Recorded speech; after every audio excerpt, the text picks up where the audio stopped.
আজকে আরও একটা পনিরের রেসিপি নিয়ে চলে এসেছি, স্ন্যাক্সের রেসিপি।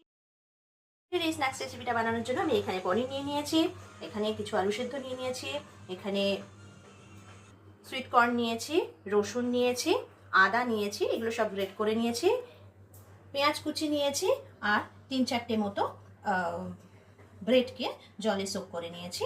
এগুলোকে সবকটাকে আমি এবার ক্রাশ করে ভালো করে মেখে নেব। আলু আর পনিরটাকে ভালো করে ক্রাশ করে মেখে নেব।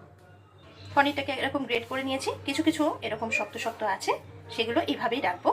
এবার এর মধ্যে আলু সেদ্ধগুলোকে স্ম্যাশ করে নিয়ে নেব। এবার আদা রসুনটাও নিয়ে নিচ্ছি,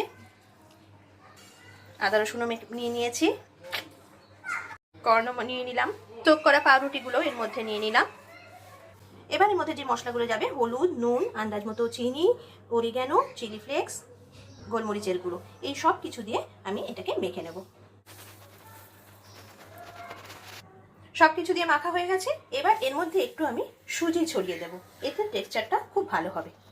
পুরটা আমার একদম তৈরি হয়ে গেছে। এবার এটাকে সেট হওয়ার জন্য খানিকক্ষণ রেখে দেবো।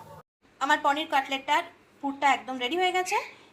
এখানে আমি ব্রেড ক্রাম্প নিয়েছি, তার সঙ্গে একটু কর্নফ্লোর নিয়েছি, এখানে একটা ময়দা আর কর্নফ্লোর দিয়ে ব্যাটার তৈরি করে নিয়েছি, আর যা মশলা এটাতে দিয়েছিলাম সবই মশলা এর মধ্যেও দিয়েছি, জাস্ট একটু স্বাদটা বাড়ানোর জন্য।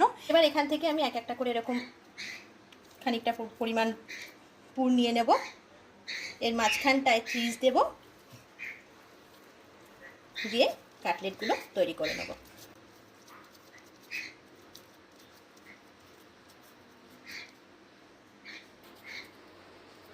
আমার কাটলেটটা সিদ্ধ হয়ে গেছে।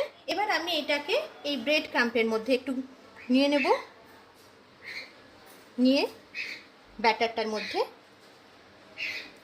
ভালো মতো র্যাপ করে নিয়ে আবার ব্রেড ক্রাম্পে দিয়ে দেবো, প্রত্যেকটাকে তৈরি করে নেব। পনির কাটলেটগুলোকে এবার ফ্রিজ থেকে বার করে নিয়েছি। এবার এগুলোকে তেলে ভেজে নেব।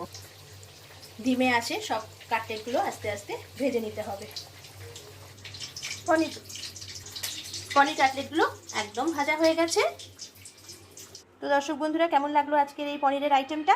যদি ভালো লেগে থাকে অবশ্যই একবার বাড়িতে ট্রাই করবেন, আর কেমন হয়েছে অবশ্যই মোমোস কারা ইউটিউব চ্যানেলে কমেন্ট করে জানাবেন, লাইক, শেয়ার আর সাবস্ক্রাইব করবেন। এতক্ষণ আমার সঙ্গে থাকার জন্য থ্যাংক ইউ।